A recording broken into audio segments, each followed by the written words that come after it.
can make it there, I'll make it anywhere. It's up to you, New York, New York.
How we doing, everyone? Welcome back to another episode of the Richie Hicks Jr. Sports Podcast here on Facebook Live and YouTube.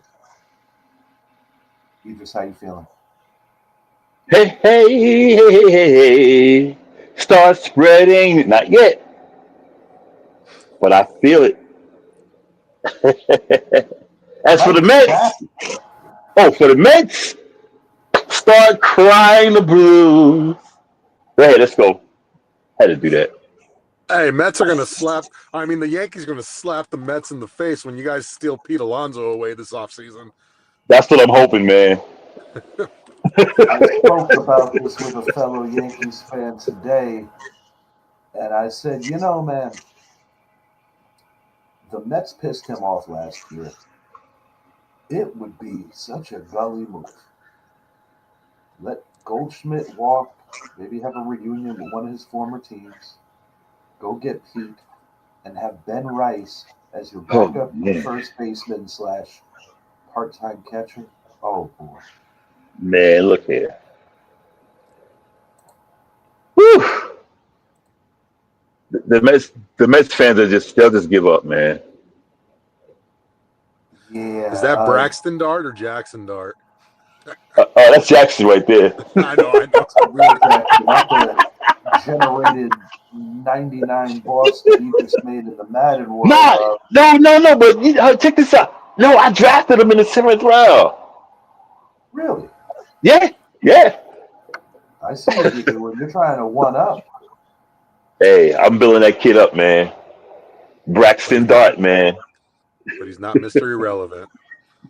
Right. I was trying to get that, but I think it was a left tackle. Troy Aikman, interviewing Troy next week. Want to talk about his Special Olympics journey. We're going to speak to Troy on a pre-record, and I'll be releasing that out too. So yes, Troy, we have an interview on the horizon. All right. On tonight's show, of course, it's the Week 5 NFL preview. But before we get there, I got to talk about a little news in the music world, the entertainment world.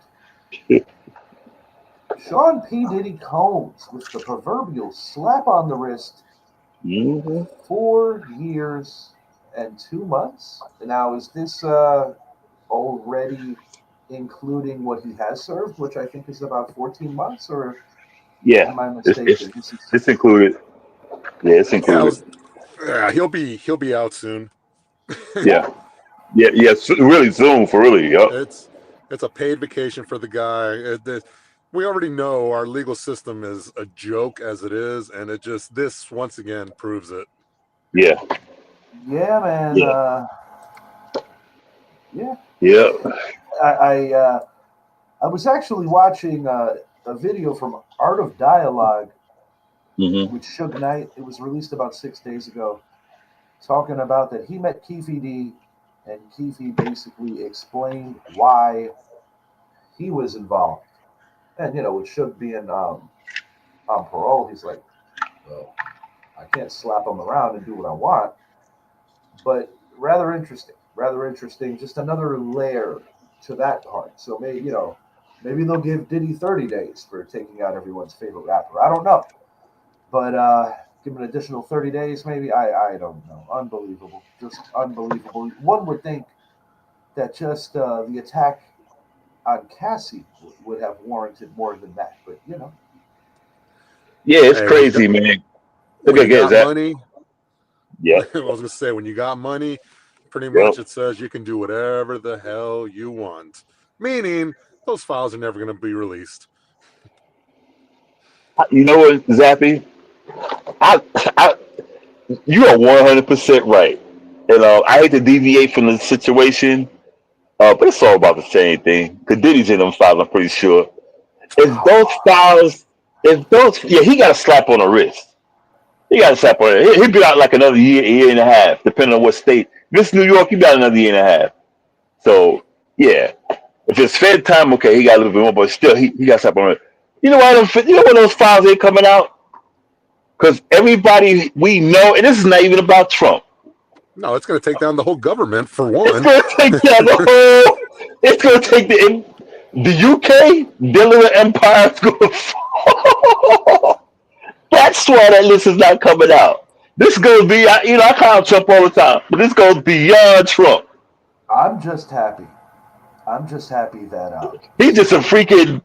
I'm just happy that this isn't getting released because The files ain't coming out. I didn't want to lose Brett. So what? I didn't want to lose Brett on the show. Oh, Brett's got a Yeah. special cell right next to Diddy. Oh Right. my! This is ridiculous. This hey, is I hung around Brett twice, and both times I said, "Yeah, he's a special guy." My late father once said that about Mr. Bendick as well. Special. All Love right. you, Brett. Yeah, we love you, Brett. Come on, man. I had no choice. I had to. Special guy, Our other man. guy, not a coincidence, hasn't been on the show lately. Shed, he's busy quarterbacking the Vikings right now, and doing a pretty admirable job. That's the first game we're going to be covering. Minnesota Vikings in London taking on the Cleveland Browns, and I'll start with you here, Zappy, for a second. Although the Browns are still having issues, consistently playing offense, you're going to Dylan Gabriel, you're giving Joe Flacco the bench. Two-parted question. Number one, can Cleveland pull the upset and do something similar to what Pittsburgh did to these guys a week ago? Number two, what are your thoughts on Shedeur Sanders and that immature reply to just all of it? Well, Shedeur Sanders is exactly showing his true character. This is what we thought going into the draft. You see who his father is. It's not a surprise whatsoever. As far as, him not being the number 2 quarterback, he's got too many holes in his game to justify playing him. If we're going to put him on a pedestal because of what he did in week 1 of the preseason against fifth stringers, no, I'm sorry. I can't glorify a guy like that whatsoever. Shedeur needs to be quiet, go out there and work. But when it comes time for media time, be a professional. Be a professional and set the standard for one. Let people know that, hey, don't let them show this is bothering you, but instead show a character of a team player. You're there to work. You're gonna be there whenever the coaches call on you. Things like that. Don't sit there and be petty, because all you're doing is ruining the rest of your career. Yeah, I'm with Zappy because Baltimore was going to draft him. He didn't want to go to Baltimore. Guess who would have started today? Who would be the starter this weekend? Because Lamar Jackson is hurt. Shedeur Sanders. That was his spot. Yeah, I didn't want to play behind no one. Dude, you were good because you beat teams that weren't that good. Shouts out to my HBCUs, but you still couldn't win no championship down there. The same team that's been beating everybody's ass the previous years beat your ass back-to-back years. Couldn't even win the Big 12. You couldn't win the HBCU thing. Yeah, you could win that. Could win that. And had 2 shots at it. Okay, so in the Big 12, the Big 12. I mean, never mind. Anyway, this like I said, there's time to talk and it's time to shut up. And you know you don't like it, and a lot of people know you don't like it. And this is for the fanboys who don't know. Look, Shedeur is good, but he ain't as good as you guys think he is. He's not. He has a lot of flaws. He did great against a team that played their fourth stringers. Guys, they wouldn't go. But when he got in there against a good team, he got plastic. But the other guy, Dillon Gabriel, did pretty damn good. So forget all that. And Dillon Gabriel's always been a great professional on the field. Yeah, go back to Oregon. Go back to OU. Going back when he was at UCF. UCF, exactly. Like Dillon Gabriel's always had the leadership factor to him. Yes. He goes out there, he acknowledges where he messes up, he fixes it, and then he moves forward. He doesn't do this petty stuff. He's a professional. He's a professional like the other 53 guys on that roster, or 61 including practice squad, or whatever the case may be. You know what, Zappy? And the span on that. And see, that's the thing. It's time to talk and time to just be quiet. Gabriel has taken this thing like, hey, it's whatever going on, we're going to write, which is a straight class. I like the kid. In fact, when he got drafted, I was glad he got drafted because I really liked him. I think he'd go a little bit. I think he'd go like in the fourth round or something like that, but he didn't. But to a Shedeur, and I say maybe they're even in the on the field. Maybe in practice they are even. However, maybe Gabriel's starting because that mind and the way he's handling things. Like, hey, I'm humble. I'm trying to learn to where the other players are like, look, Shedeur, shut up, man. And I'm going to say this. I think Dillon Gabriel has distanced himself from Shedeur. The reason why, there's one big reason why, because we live in the world of social media, and if he was putting up great practices, his teammates would be coming to social media saying Shedeur should be getting his opportunity. We have not seen one teammate go to X, go to anything, and say Shedeur deserves his chance. Nothing. Instead, we see them praising Dillon Gabriel. People, like you say, the fanboys are not listening to the facts. They're not sitting there listening to what the teammates are saying. They're just going based off their own stupid opinion about whatever the case may be. And this is Shedeur's not ready. And this is another thing, Zach. You saw Cam Ward go early, number one pick. For a while, a lot of people were mocking Shedeur to my team. And we heard the feedback from Brian Dable about his frustration, about how he felt that Shedeur was not prepared for situational questions on how he was going to make adaptations on the line of scrimmage, things of that nature, where Jackson Dart passed it with flying colors. I mean, I don't know. You guys saw the game on Sunday. It's for any job interview in the world. You go to an interview to impress. Right. You're selling yourself. We know what your resume says about you. We know everything about you. We just want to know about your character. That's what an interview is for. Fellas, when you do that shit that Shedeur did, and we already know how known you are because of your prolific father, how in the name do you not come off as a spoiled brat in a situation like that? There is no other way that you paint yourself. I didn't know if I was looking at Shedeur Sanders or if I was looking at Jackson Mahomes. Because Richie, it was one and the same in that situation. Richie, you know what I told some of the fanboys? I said, this is how you compare it. Shiloh broke loose from his father right after the draft. As soon as I'm done. And Shiloh has been quiet about this stuff.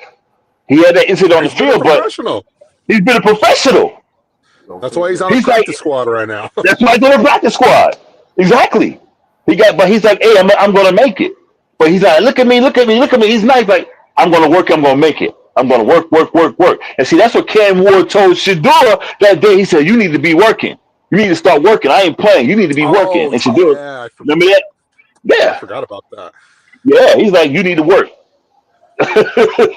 And it's crazy that was coming out of Cam Ward's mouth because, if you would have put Cam Ward's in last year's draft, he wouldn't have been one of the first 5 quarterbacks taken. This just Right. goes to show how bad this class was. Nothing against Jackson Right. Dart, because after phase 1 of his test, he looked phenomenal for you guys, and it's going to be fun watching him and Scatabo work together in the backfield. But Jackson Dart has been putting in the work, not so much talking. Yeah. But when you look at the quarterback class of this past year, the Mhm. Titans were kind of forced into a situation where, like, we have to kind of take Cam Ward because everyone's saying we have to, So Doesn't Right. it kind of Exactly. remind you of Caleb? Doesn't it remind you a little bit of what happened the previous year, where the best quarterback was not taken first, or the second best quarterback was also not taken first? yeah, Right. Because the 2 best quarterbacks in last year's draft up to this point are Jaden Daniels at 1 and Bo Nix at 2. And Caleb is still really struggling to figure it out for a franchise that just has never been able to solidify a true franchise quarterback. I mean, And also, Richie, and also, Zappy, check this out. A lot of these quarterbacks getting drafted, draft number 1, they play 1 year. They start 1 year. I'm coming out 1 year. I mean, not 1 year, they start 1 year. They're there 2 years, they start 1 year out. 1 year out, 1 year out, 1 year out, 1 year out. Jackson Dart's been there 3 years. And Gil that Brandt, actually matters. the great Gil Brandt, great, one of the best scouts for the Dallas Cowboys, rest in peace. One He of always the said, ever. You mean ever? Ever. He said it best. Never draft a quarterback with less than, I think it was 30 starts in his collegiate career. And it's just, we're not seeing that often. But you know who did have a lot of starts in his college career? Dylan Gabriel. A lot of stuff. He was there. How many years? I think he did like 5 years, right? He was almost as long as Bo Nix, another guy who started a lot of games. Nix was like 7 years. But then you look at guys like Cam Ward, Anthony Richardson, the 1 year wonders. I mean, nothing against Cam Ward, because when he was here in San Antonio playing at UIW, those are collegiate starts in Division I. And then when he transferred, same thing. So Cam Ward did have the starts, but a lot of these quarterbacks are not getting that playing time, and it does come back to haunt you in the NFL, because the game's a lot faster, the coaches are a lot smarter, the players are a lot smarter. It's just there's a lot of things to consider, but that's one of the big things with quarterbacks. With grown men, bottom line, whether you're playing a bad program, a good program, use the word program, because of the college analogy. As this game goes, neutral field, Minnesota had their chances to beat Pittsburgh last week. Kenneth Gainwell really cut them up. I think Judkins could have a big day here, boys. And even if the Browns fall short, if Judkins can get it going, it gives Gabriel a chance to make the plays and to, prove to Kevin Stefanski and co that he could be that dude moving forward. As the Vikings go, I want to ask this too. J.J. McCarthy, it's got to be somewhat nightmarish for a team that you drafted this kid. He missed his rookie year. He only made 2 starts, 1 good one, 1 bad one. And now he's hurt again. Carson Wentz making his 3rd consecutive start. And I'll be honest, Carson Wentz is playing well enough to where if you're worried about being a playoff team this year, he's the better option, in my opinion, even if with a healthy McCarthy right now. But, Jordan Addison, saved his fantasy day with that big catch last week. I'm going with the upset here, boys. I think the Cleveland Browns are going to get their 2nd dub of the season, because while everybody talks about the quarterback controversies or the questionable quarterback situation in Cleveland, and sometimes comical because between Deshaun Watson's situation, the Shador shit, Flacco falling asleep on the bench, and now you got the Dylan Gabriel thing. It's like they have a really good defense, guys. They have a really good defense that's going to keep them in most games. And with Judkins, just looking like an established veteran over the course of his first couple of starts in the league, if they can get after Carson Wentz and make him uncomfortable, I think they could win this game, and I think they're going to win this game. Give me the Cleveland Browns. I'm going to go Cleveland 23, Minnesota 20. I'm going Cleveland for the upset here. Yeah. With me, I'm going to tell you the truth, man. I want Dylan Gabriel to do great. I want Dylan Gabriel to do great that competes with Shador. It's just Why? You look at a guy like Bronny James, who's been a very easy target in another league. He has Mhm. been nothing but a professional in terms of the way he talks to the media, people that are older than him. Now, we could debate all day long if he deserves to be there. But one thing I'm not going to question is that the kid's working hard. And the Yeah, kid's and well see, spoken, and the kid has some class. And the kid yeah, also overcame a health scare.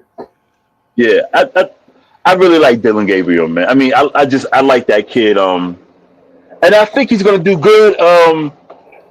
Cleveland's defense is Cleveland's defense, and they're gonna hold things down.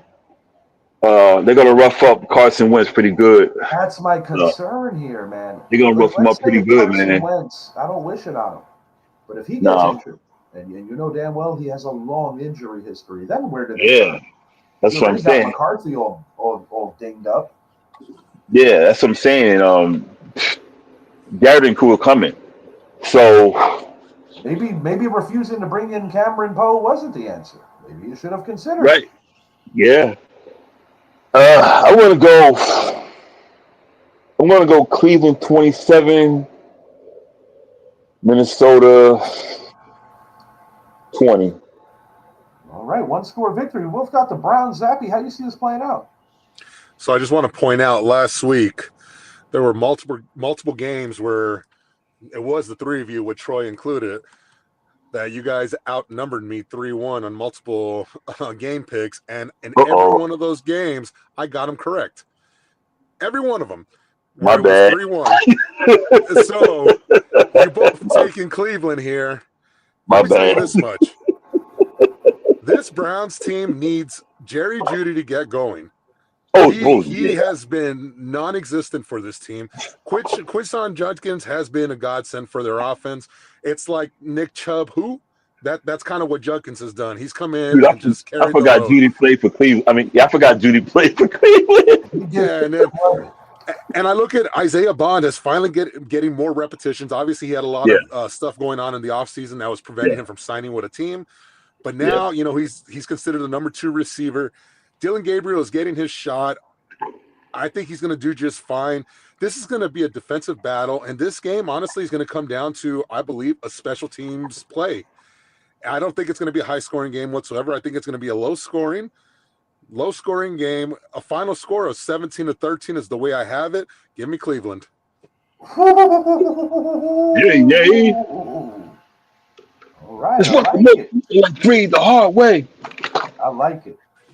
Zach, Yes, sir. you don't have to wait too long to talk about your team tonight. Dallas Cowboys at 1-2-1, coming off a tie with the Green Bay Packers, traveling to East Rutherford, New Jersey to take on the other team, the New York Jets at 0-4. Aaron Glenn's team, after showing some promise in Week 1, everything has just been falling apart for these New York Jets. Little side note here: the Cowboys have struggled their last couple of meetings with the Jets. In East Rutherford, so that's something to monitor. Yeah, I was going to well. say, make sure you throw that part in, because in 23 that was easy work for Dallas, but it was in Dallas. Yeah. In 19, it was an Amari Cooper-less offense against Sam Darnold's first game, and we lost that one. So I know what you're talking about, but this is going to be an interesting one, because what have we done for every team we've played so far? We have made them look like superstars.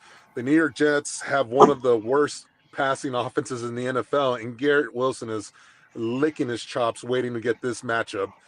If our defense continues to play zone, cornerbacks 10 yards off, Garrett Wilson's going to have a field day. Justin Fields is going to look like the second coming of somebody. But the Jets have a lot of issues going on, but so does Dallas. Dallas, obviously, we know CeeDee Lamb is out. Kevontae Turpin, he's out. Miles Sanders, he's out. 3 offensive starters on the line are out. So Jaden Blue gets the call up? Jaden Blue is being brought up. He will be the reserve back behind Javonte Williams, and he will probably be returning kicks and punts now that Kevontae Turpin was ruled out a little while ago. So, for Dallas, it's quite simple. Can they make 1 or 2 stops? Obviously, their offense is pretty unstoppable. I mean, the number 1 offense in the league, number 1 passing offense. Javonte Williams has been a godsend to the team. He has had a resurrection to his career. But for Dallas, with the amount of injuries we have on that offensive line, are the New York Jets going to be able to exploit that? The Packers couldn't really do it. Now it's the Jets' turn. Can they do it? And when I look at the Jets offensively, I mean, what's been eating Dallas alive is that middle of the field. You know, we saw Jahan Dotson eat Dallas alive going down the middle. Then we saw Wan'Dale Robinson. Malik Neighbors was just all over the place last week or against the Bears. I mean, it was Odunze. It was Luther Burden. It was nonstop. Dallas is finally getting help back. Kalen Carson looks like he's going to finally make a season debut. Jonathan Mingo looks like he might be making his season debut, and more defensive players are coming for Dallas. So that's the positive, is we're moving away from the third and fourth stringers, and we're getting our starters back.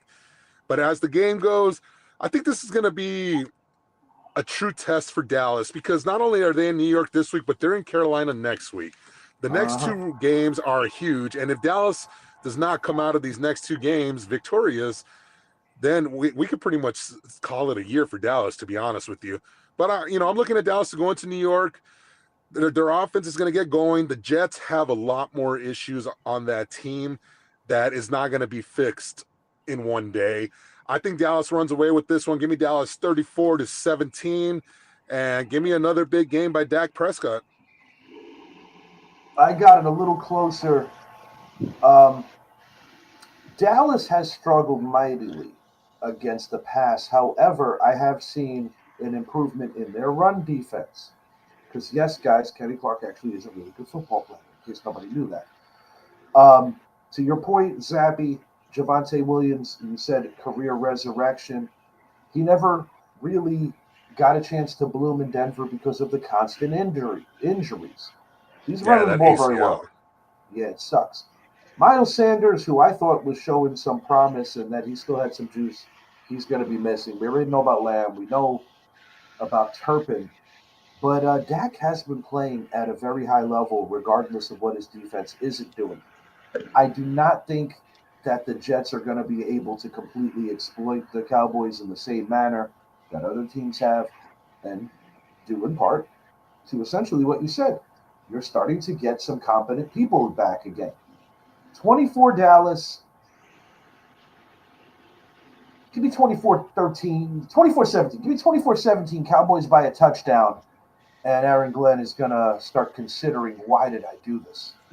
Ethan Salam, are the Jets going to get their first dub? Yeah, man. 28-27. I think Dak's going to do his thing. I just think Dallas's defense is,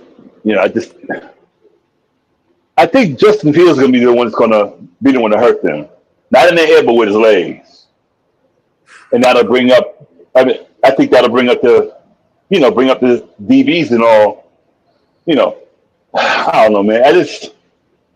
I'm going to go 28-27.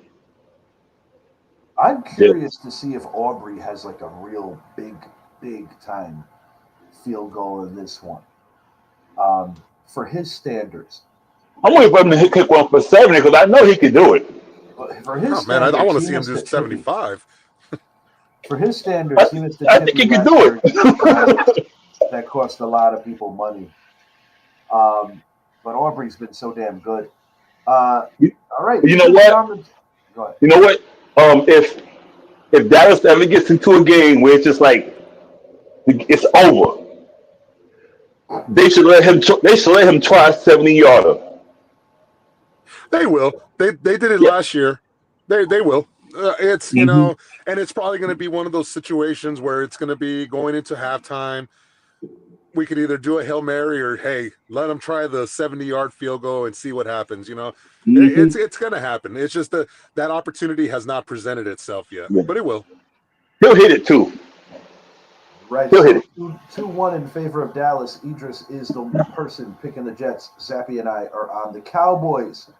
Giants in the Big Easy. 1-3 New York Giants, but what a difference a week makes. Jackson Dart brought hope. That defense put Justin Herbert on his ass early and often, them missing both tackles now. Giants were able to exploit that. Cam Scatterbo, I still want more yards, but, that kid, to me, Zappy put it on my wall. The blocking. people forget that when you're searching for running backs that are going to come into this league, they all could run, they all could do certain things. But if you can't pick up a blitz, you're really weak in your case to be an NFL player and an NFL starter. Cam Scatterbo's checking all the boxes in the early going. I look for a high volume day from Cam Scatterbo, and as if it isn't already just terrible that the New Orleans Saints are a very bad team, possibly the worst in the entire NFL, they're missing about 8 guys going into this thing. Of course, losing Malik Neighbors sucks, and it's not going to be easy. For any opponent the Giants play, it's going to be a challenge, especially without Neighbors. But I believe Jackson Dart keeps the magic going in consecutive weeks. And give me the New York Giants for the W here. I'm taking the Giants 23 to the Saints 16. I think the Saints make it a one-score game late, but too little too late. And Giants something to feel good about for a second consecutive week. One thing that I am feeling good about is the ascension of Abdul Carter. He's really feeding off of Spider-Man as well as Kayvon. The two of them have been a good influence on Abdul Carter, and I expect all 3 gentlemen to get to the quarterback at least once in this game. I'm going to call it early. Giants get 16 sacks in this game. And we're not exactly known for picking off the football, but Giants are going to pick off 2 passes in this one, too. Now, the reason why the differential won't be as good as it should be is because this offense is nowhere near where they should be. And that's even before Neighbors got hurt. So it's going to be uphill, but Giants to get the victory. Yeah, I think Drew Phillips to get one this weekend. I think, man, y'all are generous, man. I think Jackson Dart is the truth. I think him and Scatterboo, they're like 1-2. I think we'll see a lot from Darius Slayton today. This weekend. I think Wandell, and I think Hyatt will get his chance and do his thing. But man, I think we're gonna just go down. I think we're gonna wipe the floor with him, man. I'm gonna say 31-18.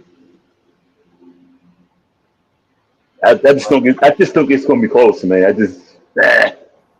I've seen this New Orleans team hang around with teams that I felt should have just blown their doors off. And when I think about our offensive limitations, that's part of the reason why I'm humbly giving the Giants the 1-score victory. Zappy, what do you got here? Jackson Dart, week 1, passed his test. And that Giants team played some phenomenal football. You guys bullied the bullies. That's what you guys did last week. And it was nice, And even then, even with the Chargers still having a chance to drive down the field and possibly win, you guys said, no. We're gonna take this one. Now you're going into Caesars Superdome, one of the loudest stadiums in the NFL, where they have been known for making life a living hell for rookie quarterbacks. Mm-hmm. This game, to me, if I'm a Giants fan, I'm not excited. I'm nervous. You've got that high of coming off that big win last week. Great. Now you're on the road. Give me the Saints in an upset, 23-21. I think Kellen Moore gets his first win. I think Jackson Dart's going to have some growing pains, and I think he's going to learn. This is one of the best places for him to learn on the road, and he's going to have some critical mistakes. I see the Saints pulling off a shocker on this one and defeating the Giants 23-21 at home. You know why I don't think that Dome is going to bother him? He played at Ole Miss. He played against LSU for 3 years. He played against Alabama for 3 years. I don't think being that Dome is loud. I'm not going to lie. It's loud. But I don't think it's going to affect him. I personally just believe that Jedi Knights are able to block out the noise in general. That's right. Just my perception. The Jedi Knights. Mm-hmm. God, I love him already. The Houston Hey. Texans are heading into Baltimore. Who had these two teams at 1-3 going Me. into the young season? Me, I did. I mean, I had Pittsburgh winning this division by a long way, and you guys know how I felt about Houston before the season started. Oh, yeah. Well, H-Town's finest has not come back. Indiana Jones. This would be the perfect day for H-Town's finest and Chris Dixon to be here jamming at each other on the comments, because I'd be letting them both have it. Because ever since last year, absolutely. he has disappeared. Chris Dixon disappeared. Mr. Baltimore Oriole, we're going to win 115 games and win the World Series. Disappeared. They won the basement again. Win the MVP and go to the Super Bowl. Disappeared. Basement. Well, Anthony Santander is in the playoffs. He's playing against us tomorrow, except he's wearing the Blue Jays uniform, Chris. Exactly. This is such a bad setup of a game. Yeah. That they're both playing really bad football. Yeah. The Ravens are playing really bad defensive football. But by the way, who's not playing again this Sunday? He's an MVP of some sort. I think he throws the ball. Insert Cooper Rush, who he's done it time and time again for Dallas. Yeah. Probably the best backup in the league. He's proven his worth over the years. You know, for me, the Texans, I still think their big issue is not having Joe Mixon out there handling the rock. That's Nothing a whole other against story Chubb. unto itself. There's a side story that people believe that he's not going to play one game this year. Yeah, it's incredible, but you know, it goes to show how valuable he was, because you look at the drop off the Bengals have had offensively ever since he went to Houston, and you look at the drop off the Texans have had offensively this year without Mixon in the lineup. This is a tough game. What the team that loses is 1-4. We know Houston this week, Baltimore next week. They travel to Seattle. I already think Houston is done, and in Baltimore, they're lucky that Cleveland and Cincinnati are both going through it this year. But Yeah, I trust Cooper Rush more, and the fact that the Ravens are at home, you've got to give Derrick Henry the ball at least 25 times. If he has one less carry than 25, you deserve to lose this game. This but don't needs give to him a be 26 game. carry, because it could be another fumble. Yeah, there you go. No, this is going to be a low scoring game, and to me, when I look at Baltimore, you need your leaders. You need Kyle Hamilton on that defensive side. You need to saddle up the boys and say, "Let's go, guys! It's week 5. It's time that we start playing some Raven defensive football, because right now defensively, it's looked nothing but like it's ugly. It's ugly. I see a lot of field goals. That's how I see it too. This one. Yeah, and that's exactly how I have this one too. I think Baltimore is going to come out victorious on this game, but I don't think it's going to be pretty. Give me the final score of 18-16. You're not far off from my prediction. I'm going to let Idris have it this, and then I'm going to tell you what I see happening here. With me, I said I didn't think Houston was going to win the division anyway. So excuse me, eating something. Indiana Jones, man. So boom. But 1-4. That might be it for them, man, for real.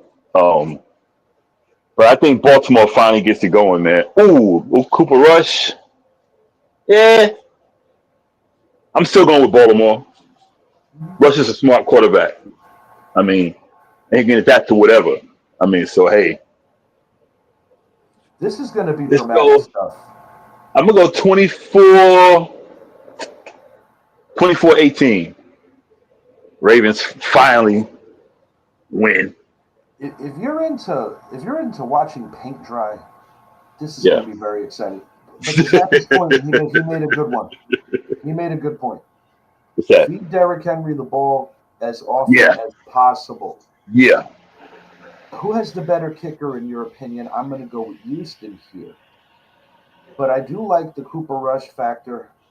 I think that Cooper Rush had proved when Dak was down, it was getting to a point where it was like, yo, we got to wait for him to lose one. just to do it the right way. And I remember this conversation I had with Zach. Hey man, we had him for a year too. This is what it is.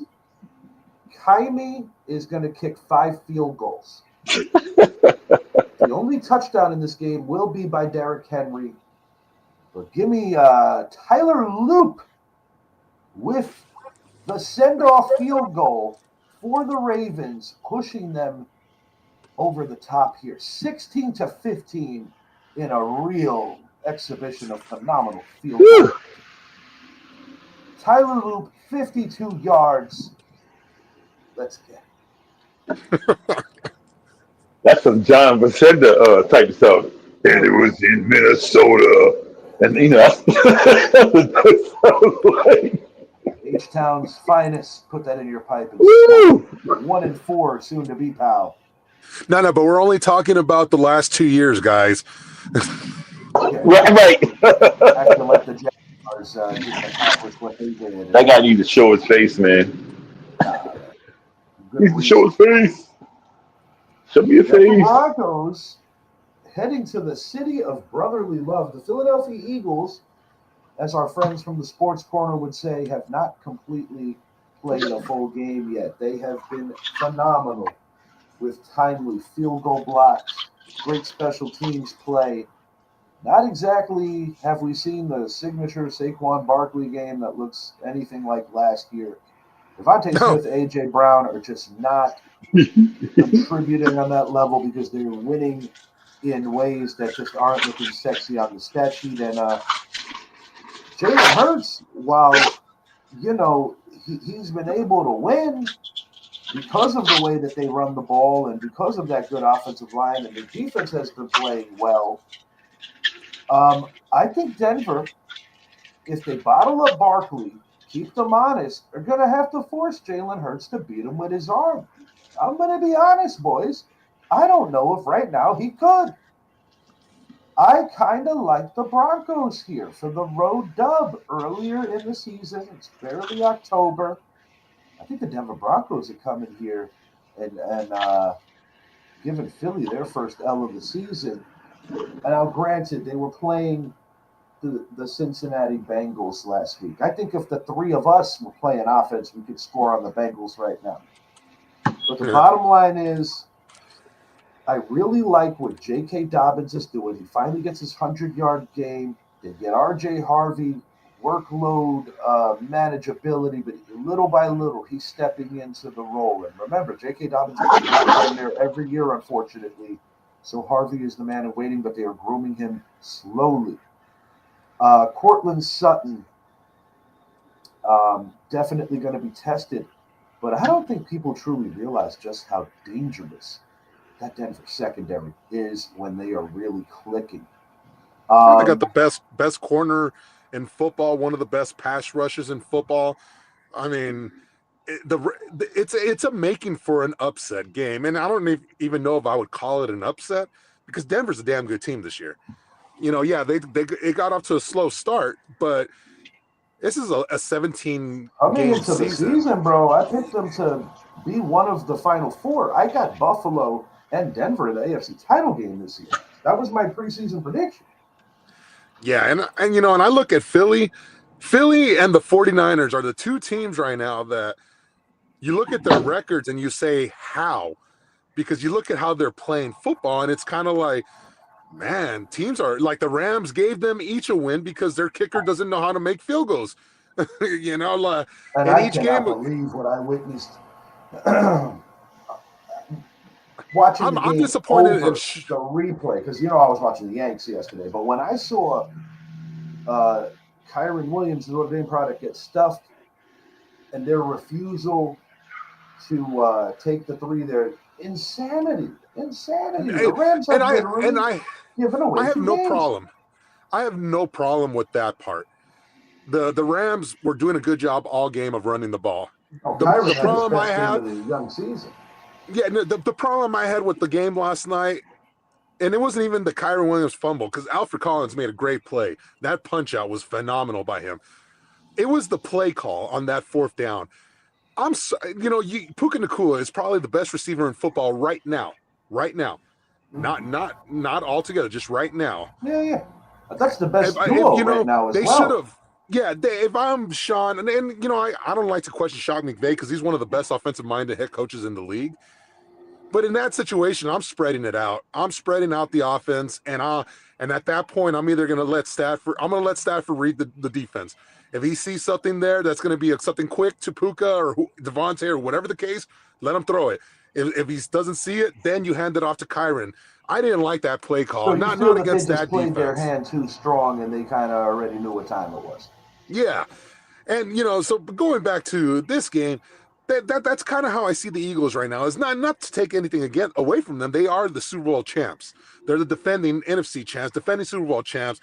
They have the Super Bowl MVP behind playing quarterback, but they're just not throwing the ball right now. You have to, and the thing about the key to beat the Eagles is if you have a one-score game going into the fourth quarter, you're probably going to lose that game. You need to put Philly in a situation that they have to throw the football. And when I say that, you need to be going into the fourth quarter up 27-13, 27-10, 24-10, whatever you need to be up by 2 scores. Even a 10 even a 10-point lead. You need to give yourself the opportunity to finally force Jalen Hurts to be that guy, because it's going to happen eventually. And I think tomorrow is the perfect game, or not tomorrow, but Sunday is the perfect game for that to happen. And because of that reason, I'm with you, Richie. I have Denver going into Philly, and I think it's going to be a dogfight. I really do. But I think Denver's going to come out of there with Will Lutz and a walk-off field goal.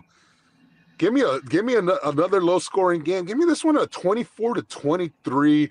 Will Lutz, 55-yarder for the win down the middle. 30-20 in favor of the road team. A crucial pick six is going to be the two-score victory. Idris Salam, those dastardly Philadelphia Eagles, they catching their first L this week, bro? Oh yeah, they're catching it. You know what this team gonna remind me of? And I think I said it last week. That team a couple of years ago when they jumped out the gate, but they were barely beating people. And then down the stretch, they just fell apart. This thing remind me of that team. When the 49er fans showed up and dressed Balboa in the Baraki outfit. Right. That's exactly what this team is. It's the 2023 Eagles. The same team. They were never convincing. Nope. Last year they were the best team in football. I don't care what everyone says. No question. You couldn't stop Saquon. Right now, Saquon is barely hitting 60 yards a game. Yep. This is that team, dude. To win. This is that team. Let me ask you a question, Zappy, in reference to that point before we move it along to our next game. Why do you think? Oh, let me get my score first. Let me get my score first. My score. I'm going to go 26-23. Broncos, baby. Well, I'm going to ask both of you before we move it along. Yep. Why is it that Saquon Barkley is not having? I mean, I don't expect 2K again, but I certainly expected more than what we've seen thus far. It's, in my honest opinion, what's wrong with this Eagle offense, the same thing that was wrong in 2023, is who do they not have calling the plays this year? He's now coaching in New Orleans. Kellen Moore was a phenomenal offensive coordinator. Obviously, Shane Steichen was a great offensive coordinator for them as well. But right now, their offensive coordinator, he's not it. And that's going to end up having to be their move. This offense looks like a Nick Sirianni offense. And we saw a Nick Sirianni offense not succeed in the second half of the season. Teams are going to catch up. And teams are catching up. I mean, I could sit here and say, "Oh, Dallas should have won." They won. They won. Yeah, Lamb had 5 drops in that game. Whatever. They won. The score says they won. I'm not going to make excuses. But gosh, man, they've been getting through. And when you have they're averaging, I think, 114 yards passing a game. That's insane. No wonder why AJ Brown wants out. And I'm gonna say this one, guys. I think Philly and the Giants. I know we don't really see in division trades. But A.J. Brown, Kayvon Thibodeau, I think that's where a trade that needs to happen between both teams. But yeah, for this team, I think it boils down to who the offensive play caller is. Because when you look at their offense just looks very stagnant. I mean, Yeah. there's nothing impressive about it. And everyone thought, hey, when you have that offensive line, I thought Saquon would have already had 500 yards rushing by now. You know, Yeah, it's for Yeah. like, sure. Yeah. For sure. and that's where I think that's where I put a lot of the weight on is their offensive coordinator, whether it's Sirianni making the play calls and the OC is just there because you got to have one in this league, or whatever the case may be. But their offense just does not look the same, and the only difference from last year to this year is the year. Other than That's that, it. it's everyone Well, is the same. Idris, let me ask you this one. Yep. Now, Zappy made a great point. The Kellen Moore thing, Steichen thing, not one of them there right now. But do you also think that because of the gargantuan year that Saquon had just last year, that it is an overwork, overusage, mileage deal with the way that Saquon did what he did last year? Yeah, I mean, it's possible, but I got to go with the Kellen Moore thing. Because Kellen Moore, I mean, he ran the ball, but he knew when to throw the ball. I mean, you don't see it this year, man. You don't see it this year. I just think this is the kind of defense that they're going to force you to have to throw the football, and I am just not confident that the Eagles are winning those matchups downfield at Week 5 in this season Nope. right now. Nope. I understand that when the Kansas City Chiefs did a decent enough job of bottling up Saquon, I wouldn't say bottling up, but limiting Saquon. Hurts made the plays last year in the big game. I will give him that. He made one shitty pass that got picked, but he did play a very smart game. But right now, until I see it, I'm not just buying, because I've seen that part of Jalen Hurts too. And I remember the 5 interception game against my New York Giants on Michael Strahan. Like, I've seen the other side of Jalen Hurts that's, you're like, damn, thank God they got a good offensive line. And I'm not trying to shit on the guy. The guy's a winner. The guy's played 2 of the last 3 Super Bowls. But there are warts and there are kinks in the armor. So it's going to be very interesting to see if they're going to be able to effectively throw the ball against one of the better secondaries in this entire league. It's going to be a fun game. This is going to be a fun one. Same with Philly. Yeah.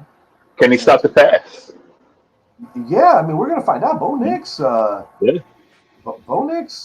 Bo Nix is coming along, and Sean Payton is a very unpredictable coach in terms of where the ball is going to be distributed. And Sean Payton sometimes could frustrate fantasy owners. Not that he gives a shit about that. Right. But I have a feeling R.J. Harvey is going to have a big one big sequence of a play here. I think R.J. Harvey is going to have one of those big plays. And I love the way J.K. Dobbins is running the ball right now. So it's going to be a good one. Las Vegas Raiders at the Indianapolis Colts. This is the Eli Manning replacement bowl. Geno Smith taking on Danny Dimes. The Eli Manning replacement bowl. One guy broke Eli's. Indiana Jones. Okay. You want to call him Indiana Jones? I'm with it. Idris, you've been the Daniel Jones guy this year. Please start this up. When you put a kid in a system he's familiar with, he'll succeed. But when you keep shuffling things around, that's for anything.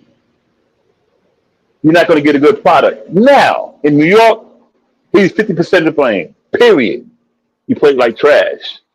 But then again, you got 4 different coaches, 4 different coordinators. And the one coordinator we did have, Sherman's the one that had him doing his thing. To where now in Indy, they put the ball in his hands, but he's playing that same game he played at Duke. And the pressure's not on him anymore. It's not like, oh yeah, dang it. So now it's like he's in Indy, laid back, boom, boom. I won the starting position, blah, blah, blah. I won us some games. I set a few records. Let's keep the thing going. And Zappy made the point just on the last game. Comeback player of the year, baby. It's going to CMC. Who's coaching Daniel Jones with that fluid in the offense? What's his name? Steichen. Yeah. Steichen. Yeah. There it is. Look, Yeah. This one's easy for me. I Still expect easy. a heavy dosage of Jonathan Taylor. Mm, I expect Jonathan Taylor to have himself a 25 carry, 135 yard game, 2 touchdowns. DJ will have himself a good 225, 1 touchdown, probably 30 on the ground. Give me the Colts to win this one pretty handily. Give me 27-13 Colts. Idris, your final, sir. I'm gonna go. Same thing as Happy, man. Yeah, All right, this my will be final easy. here. I'm gonna go Colts 31, Raiders 20, and DJ hits pay dirt twice. And Both times with his legs. the one thing I'm actually looking for this game is the post game. I want to see what Max Crosby has to say, because now there's rumors coming out of Vegas that he is on the market. And if they lose this game, we know for sure he's going to be on the market. So, Oh, you yeah. know, like that's the things I'm interested in. Him and Hendrickson are being tied to Dallas. I prefer Max Crosby personally, but those are the things I'm looking at, because right now this Raiders team is in shambles. Notice what they did though. They fixed Genty's up. Chip Kelly said, hey, you know what? Let's go ahead and let you do your thing, because him standing straight up actually slows him down. He finally had that breakout game. They finally let him be Michael Myers back there, and it paid dividends. But, you know, when I look at this game, I look at the Raiders. Geno, obviously, he's not the answer. This Raiders team has a lot to do. I feel bad for Pete Carroll, because you know he's a good coach. But, yeah, when it comes down to it, I think this Colts team is just a much better team. And that would be if it was AR behind center. I just think the Colts need to run the ball this week. Yeah. It's just too explainable on how to beat the Raiders, and they will beat the Raiders. I'm going to take about 13 seconds to give my prediction here. Carolina Panthers will not get their second shutout of the year, but it wouldn't be too far off. Give me the Carolina Panthers 27 and the Miami Dolphins 6. No Hill, no chance. Achan, 80 yards, no score. Mike McDaniel, your seat continues to get hotter. Is there anything else I want to say about this Dolphins? Hey, Minka Fitzpatrick, are you enjoying your time back? This is Rico Dowell's opportunity to put on a show for his home state. Yeah. This is what I look at it. With Chuba Hubbard not playing this week, I look at Rico Dowell to finally get his chance, and what better team to do it than against the Miami Dolphins, who, yes, had a great game last week against the Jets. Good job. But you're back on the road. Yeah, same thing. I don't think it's going to be a shutout, but I think the Panthers, while their offense has a lot of question marks right now, the Dolphins have a few more question marks. Yeah, give me the Panthers on this one, 20-17, 20-13, 20-13. 20-13. Idris, we have a clean sheet here? Yeah. Oh, man, I think Rico, he's going to bust out, man. Give him 90 on the ground. Yeah. 30-17. All right. Where's I'm the the only fish, one that man? thinks the Dolphins aren't scoring a touchdown in this game. We'll see how it plays. McDaniel, man. I'll tell you a team who's not going to score a touchdown. These clowns. The Tennessee Titans, soon to be the 0-5 Tennessee Titans. Arizona Cardinals will improve to 3-2. Give me the Cardinals 27. Give me the Titans 3. Yeah, I agree. Poor Cam Ward. I feel bad. 12 yards. 20. You know, I feel bad for him. Even in defeat, he doesn't like. He's like, hey, we suck.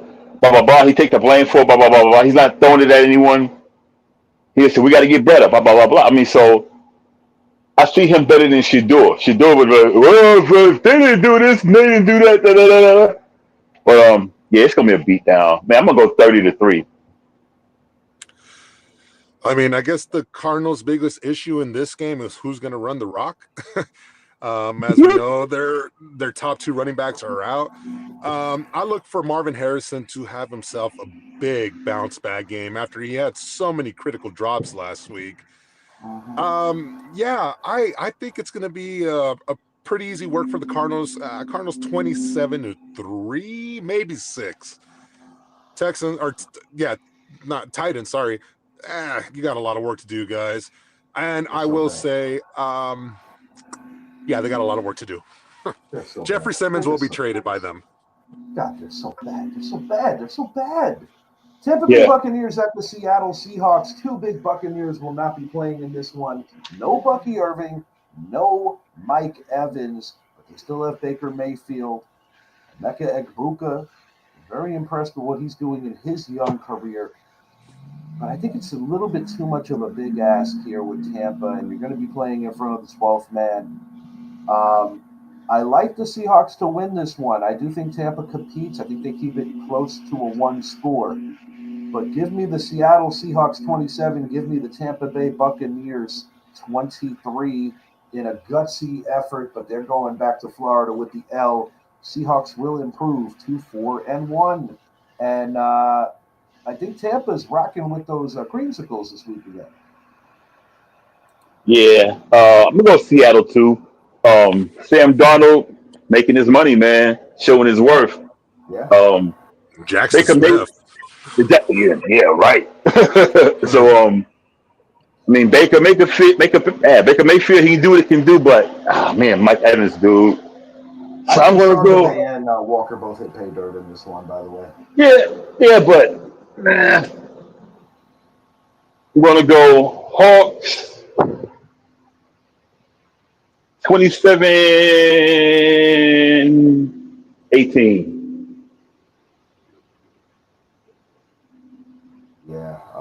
I like this game. Seattle's head coach, John McDaniel, he's going to be coach of the year. That's how I really see it with this Seattle team. Sam Darnold, all the question marks for him were, you're not throwing it to Jettis, you're not throwing it to Addison or Hawkinson or any of that. He has gone to Seattle and he has taken over that job, and it's his. And he has shown that he has finally arrived as a quarterback in this league. Because like we said before, some quarterbacks need that three years to develop. We saw with Aaron Rodgers. We some guys need that, and it sucks because of the new CBA that you kind of have to throw them into the wolves right away. But that's just the nature of the game. But Tampa Bay right now, not having their 2 big offensive players on top of Kalijah Kancey on the defensive line being out. I look for Seattle to win this game. I think it's going to be a close one, a good fought game. Give me Seattle 26-21. All right. Detroit going to Cincinnati. The ineptitude of the Cincinnati Bengals is just so terrible because if it's not bad enough that your defense can't stop a nosebleed, Jake Browning just looks like probably circumstantial because of who they played. But the bottom line is that this guy looks cooked and shell-shocked, and T. Higgins and Jamar Chase just look so disgusted. Giants, will you just trade Russell Wilson there already, please and thank you? As the game goes, I expect David Montgomery to get back into the mix and get a closer carry share to I expect him to get a closer carry share to Jahmyr Gibbs. Until the Bengals show me that they can stop somebody, this is a get-right game for pretty much anybody who plays offense on the Lions. Jameson Williams, 4 drops last week. I think he has a bounce-back game. I think David Montgomery has a bounce-back game. I think they run the ball at will. I think Jared Goff doesn't have to do a lot to make things happen here. Give me the Detroit Lions 30. Give me the Cincinnati Bengals 13, and they're going to get booed out of their stadium. They are bad without Joe Burrow. And it goes back to all the way when they drafted this young man. I said, Penei Sewell, Penei Sewell, Penei Sewell, Penei Sewell. They what? You got Jamar Chase. They have not done enough to protect their most important asset. And Joe Burrow gets hurt too damn much behind a piss-poor offensive line, and it ain't right. If I'm Joe Burrow, I want to get out of town if I could. And I have an idea where he would make a lot of sense. The team that the Giants are playing this week, he'd make a lot of sense going back to his college roots. But give me the Lions by a lot here, 30-13. Yeah, Joe Burrow, man. It's a shame, man, because it's just like with Andrew Luck, man. Yeah, I mean, yeah. you Such a draft this phenomenal guy, talent, taking too many people yeah.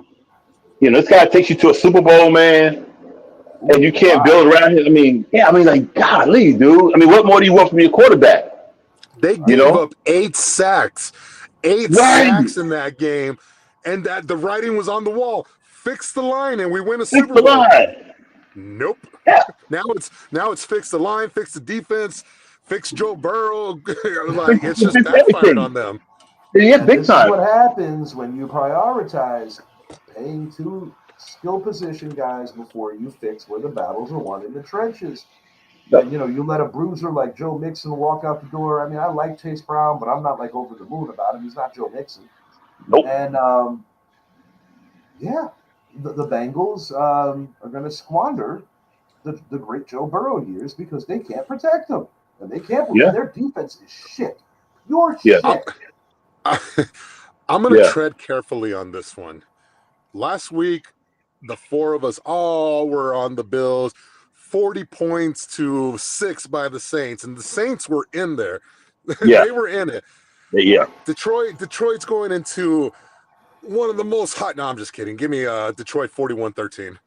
Oh, okay. Most exciting offense in football, guys. I mean, if you got to worry about Montgomery, you got to worry about Sonic or Knuckles. You got to worry about Amon-Ra or Jameson. You got to worry about Sam Laporta on top, and then you got to worry about their offensive line going out for passes. No, Detroit's going to make easy work of that defense that needs a lot of help. Yeah, 41-13, another big game by their running attack. Amon-Ra is going to have himself a big game. This is just going to be one of those days where Lions fans are going to be able to sit back by the end of the first quarter and all right, we're good. You know what? I'm glad Zappy said that because I got ready to say, man, Richie, you're real generous because they're going to have 30 points probably by halftime. This is going to be a runaway. Part of the reason why I think Yeah. it might not be as brutal as is because I feel that they're going to be in like a nice game flow of just running the rock, leaning on them, and shortening. Oh, no, man. I've never known Detroit to do that. I think Dan Campbell is going to go out there and try to probably put 21 in the first quarter. It could be Right. 35-0 by halftime. Like, Remember when the Bengals dedicated that postseason run to Harambe? Yeah. Dan Campbell is in front of a camera and says, I'm dedicating this one to the Hulkster, then they're putting up a 50 burger. Yep. I wanted to go with 52 points, but I was like, you know what? I'm gonna give them the benefit of the doubt that the Bengals are home and give them 40 instead. Jesus Yeah. Lord. Yeah, I the same thing, man. I like 42 to like 10, man, because oh man, the Bengals is bad, dude. Joe Burrow, so that goes to show how much Joe Burrow meant to that team. The whole team is garbage without him. Man. It's like it's just garbage. No. And truly, the truly. shocking part too is last year Jake Browning looked good, Mhm. and Yes. this year it hasn't been there. I don't Nope. know what happened to the guy. I don't know if it's because we know with the Bengals, you just got to cover those two receivers, double Yeah. team both of them, and because like you said, Chase Brown, he needs a 1B, and he's not there. Yeah, if they had Mixon, they'd be able to navigate this a little better. Yeah, Yeah. exactly. Yeah, but no, I just think Detroit is they're Yeah. just I challenged Johnny Moore after week 1 against that game and the Packers, and ever since then, that offense has been non-stop. hmm That's why I say I don't know Dan Campbell and yeah, let's take the gas off. Nah, not Dan Campbell. If he's up by 30, let's get 35. Nah, yeah, it's gonna be ugly. Okay, I'm influenced. 42-10. I'm influenced now that I think about it a little deeper. Lions. Oh my God. Lions 45, Cincinnati Bengals 13.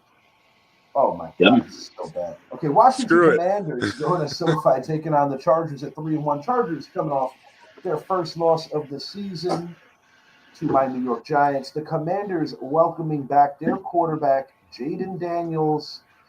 I want to ask both of you this. We saw what the New York Giants were able to do and exploit the missing holes, the injuries on that offensive line as the Giants got after Justin Herbert early and often, do you think the Washington Commanders will have that same kind of success?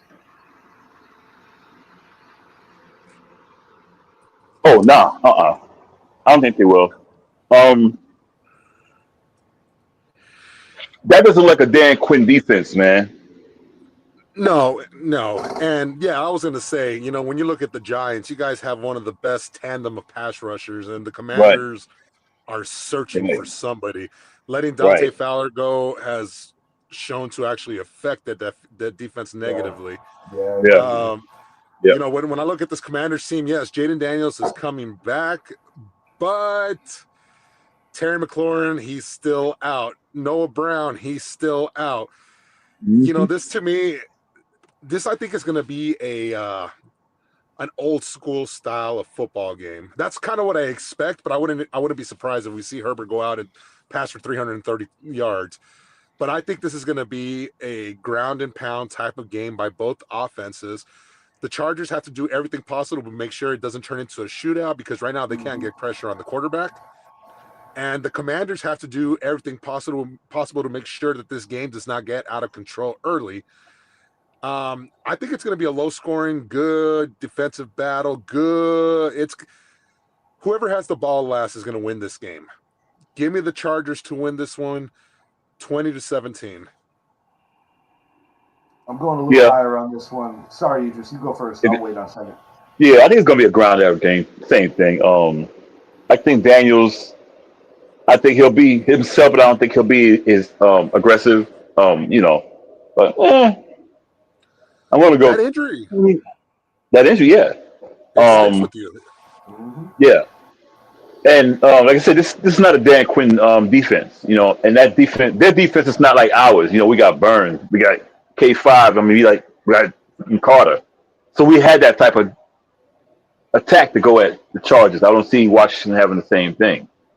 Hey, So I'm gonna Washington go. doesn't scare anybody outside of their quarterback with his legs, and if Jaden That's Daniels yeah, that's is it. struggling, to be as explosive as we've come to know him, at least for the beginning of coming off this injury, that doesn't Yeah, bode well for him. It doesn't no, bode well for them. And Zach already said it. You're missing Noah Brown. You're missing Scary Terry. I do yep, think Zach Ertz benefits the most from Jaden Daniels being back. So fantasy owners for Zach Ertz, you might have a nice game from him.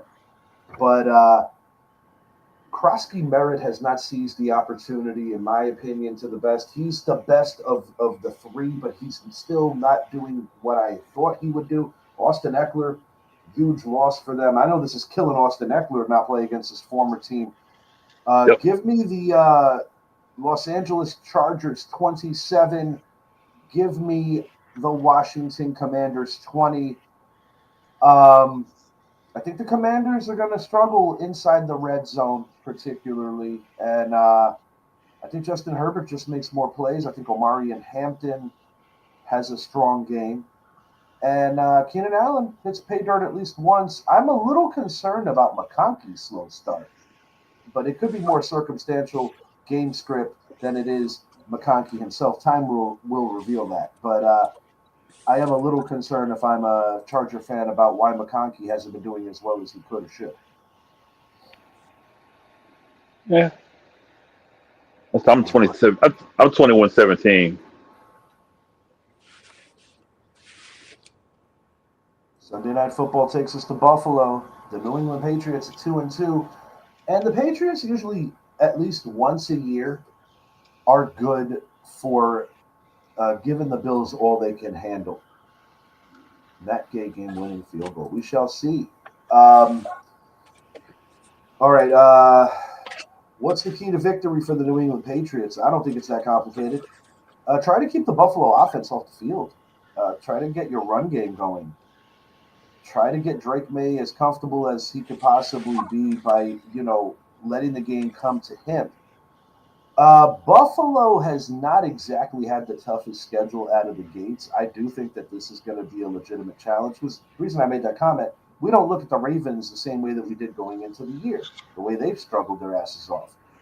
But I still like Buffalo here. They're home. I think it's too much Josh Allen. James Cook the kind of year that he's having right now, taking a lot of pressure off of last year's MVP as well. And Keon Coleman gradually still growing into potentially being their number one. I like what Dalton Kincaid has been able to do. And the Buffalo defense, while I don't consider them elite, are good enough. New England Patriots are still trying to figure it out. Give me Buffalo 34, give me the Patriots 20. The Patriots are going to play hard, but they will lose this game somewhere in between the middle of the third to the beginning of the fourth. Buffalo by 2 scores. Yeah, I'm gonna say the same thing. New England usually gives them, they gives them a tough time, once a year. But Buffalo showcasing Sunday night, it's gonna be a cook. Man, come on now. Yeah, 30. I'll go 35, 35-21. I think the Pats will get one late. Zappy, your thoughts? Can the Patriots pull off the upset? No, I think the Patriots, they're still an up-and-coming team. They still need a true number one receiver. I really do believe the Patriots will be on the phone with Philly as well, trying to get A.J. Brown. Mike Vrabel loved A.J. Brown. He didn't want to trade him to Philly. That's a good point. I didn't think about that. So, I think A.J. Brown's days are numbered.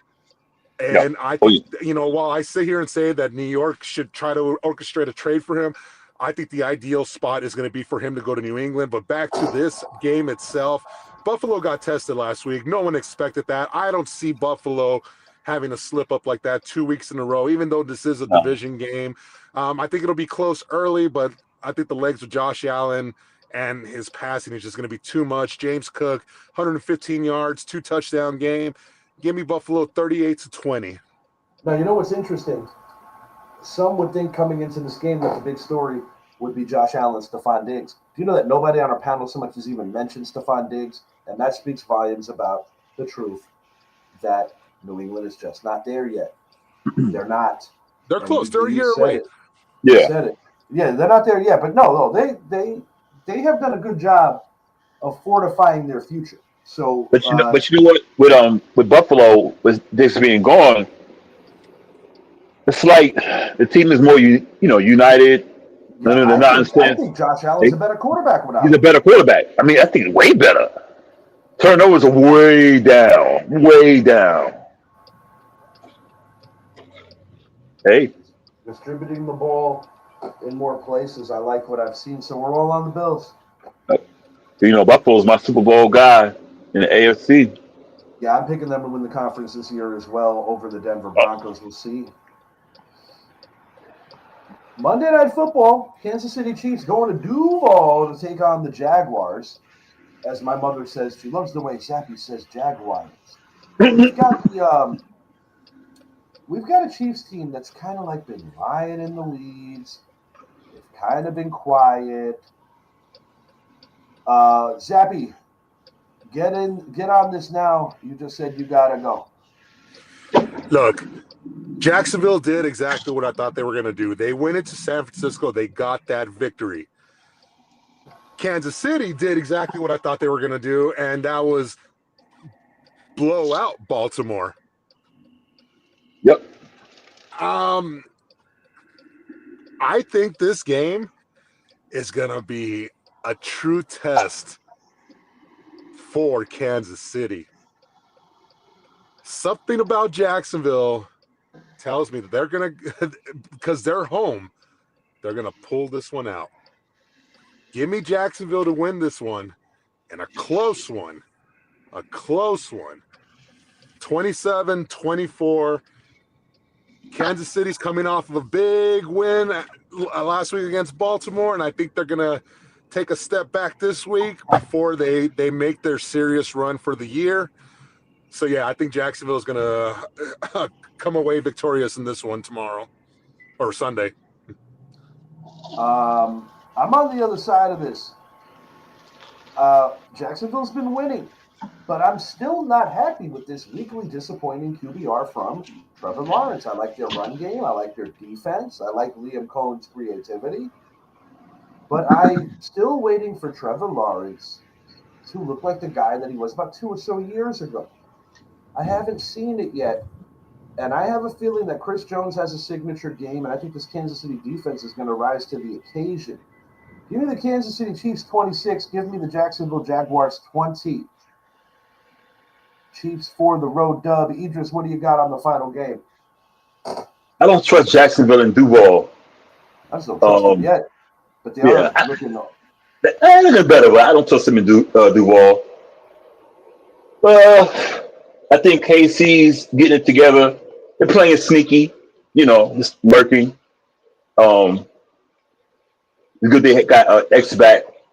Yeah, Worthy definitely helps. They Yeah, got to get that running game going, which yeah, I he do helps think that me. they're going to have a little more success this week. Yeah, it helps me in fantasy too. But yeah, but I think they're gonna go to Duval, and I'm gonna go Chiefs 28.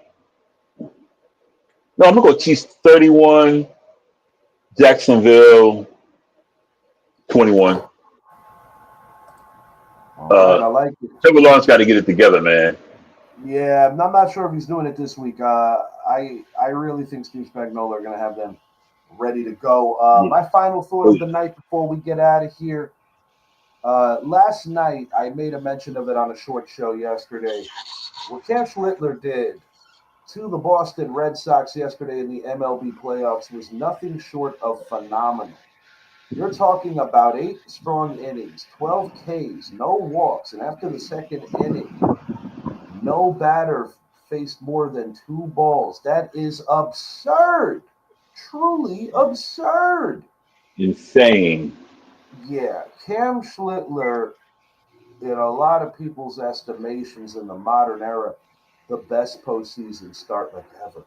And what he did, I say to myself, I've seen glimpses of it in the regular season, but I say to myself, Garrett Cole healthy next year, Carlos Rodon, Max Fried, Luis Gil. Luis Gil gets the ball game 1 tomorrow against the Toronto Blue Jays. Yankees finished with the same record as the Blue Jays. Blue Jays won the head-to-head series 8-5. Blue Jays won the East by virtue of that. After Garrett Crochet pitched his ass off game 1, the Yankees collected themselves and won the last 2 games. Fundamental baseball is why the Yankees won this. Base running and better defense is why the Yankees won this series. And Anthony Volpe, a guy who I picked on all year, has been very good defensively for these Bombers, and he's also been getting some timely hits. 2 of the 3 games, Aaron Judge looking good. Yesterday he was 0 for 4, but the Yankees did not need his services in that level, considering what they were able to do. I got the Yankees winning that series in 5. It's kind of weird for me because my all-time favorite New York Yankee is Don Mattingly, and he's in the other dugout, second in command for the Toronto Blue Jays. But when I think about the Yankees pitching staff right now, Max Fried is sensational. Rodon this is his best year in the Bronx. I mentioned Schlittler. We haven't seen the best of Gil yet. Possibly tomorrow we do. I really hope so. But I'm not all the way trusting Max Scherzer. I do like that they picked up Shane Bieber of Toronto. Tomorrow it's Gossman, who actually has a losing record, although he has a favorable ERA. Yankees are going to win this series. I really believe that. And I like the Seattle Mariners to beat the Tigers as well. I think we're looking at a Mariners-Yankees American League Championship Series where the 2 biggest MVP candidates, Cal Raleigh and Aaron Judge, go at it on the stage to get to the World Series. Mariners and Yankees. And they had a lot of legendary series back in the day, but that's my opinion. Yeah, I'm with you, man. Go Yankees, man. Go Very excited. Yankees. I'm very excited about tomorrow. The game comes on 4:10 Eastern Time. National League-wise, I'm going to say this now. I think the Brewers and the Cubs is going to be a fun series. So much familiarity, both playing in the same division. Give me the Brewers in 5 hard-fought games. I picked the Padres to win against the Cubs and beat the Brewers. They didn't win, so that's why I'm picking the Brewers. And as the other series goes, I think the Philadelphia Phillies got too much for that Dodgers questionable bullpen. So I got the Dodgers getting defeated by the Phillies. Their World Series reign will be over. Phillies Brewers National League Championship Series. And it's lining up with my prediction, New York Yankees, Philadelphia Phillies 09 rematch. But anything you want to say on the way out to the contingent of Boston fans who just seem to always go cricket mode whenever things don't go their way? Well, go Yankees.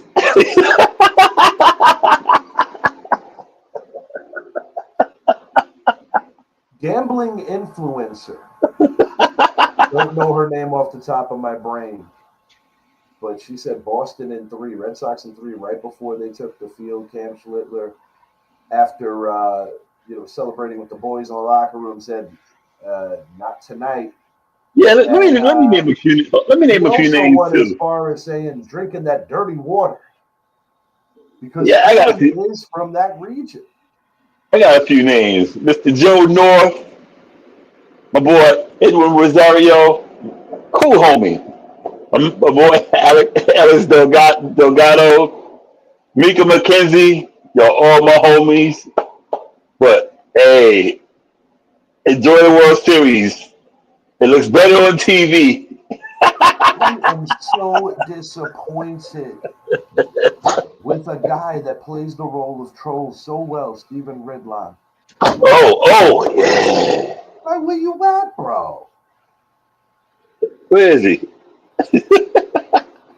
Like, not even a congrats, not even nothing, bro. Nothing. These Boston fans crack me up. They've had more Yeah. success in the last 20 years than they did in the previous 80, and I'm talking about the whole region on the whole. Yep.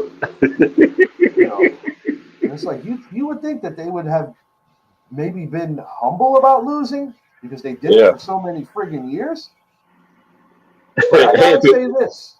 If it wasn't for Bill Buckner, they might have won another one. Yankees and Knicks. Yeah. Most recently defeating the Boston teams. I could start getting used to this again. Yes. But I'm cool with that. however this plays out, the fact that we defeated the Red Sox, I always consider we don't have Cole this year. Nope. We lost Juan Soto. Yep. We didn't make the playoffs, we did. So no Soto and no Cole going into these playoffs. Not only did they not make the playoffs, they fell apart. Oh, that was lovely. Yeah, it was beautiful. Yeah, and but no Cole. Stanton missed half this year. The guy that was included in the Juan Soto trade had a career year in Trent Grisham. Ben Rice, proving that he's probably going to be the first baseman of the future, unless if the Yankees want to get cute and add Pete Alonso, which I wouldn't rule out. Right. But what has me so very encouraged is the future of this, the immediate future of this rotation. It's going to be a lot of fun, man. And let's not forget that Toronto broadcasting team had a lot of things to say about the Yankees when they were going through some hard times, saying they're just not a good team. Oh, yeah. It would be so poetic to see the Yankees not only win, but win it in Rogers Center. I hope it plays out that way. It's them announcing it. I love it. Yeah, you can't go to the bathroom. You gotta announce it to the end. No, I'm looking forward to it. I'm looking forward to it tomorrow. I'm fired up. But for Idris and for Zappy dipped out a couple of minutes ago. I am Richie. Appreciate you guys hanging out late with us. Enjoy your football this weekend. Enjoy the MLB playoffs just around the corner. NBA on the horizon. And I think that's it. I enjoyed this one. This is a good show. Yes, sir. Now for now. Have a good night, everyone.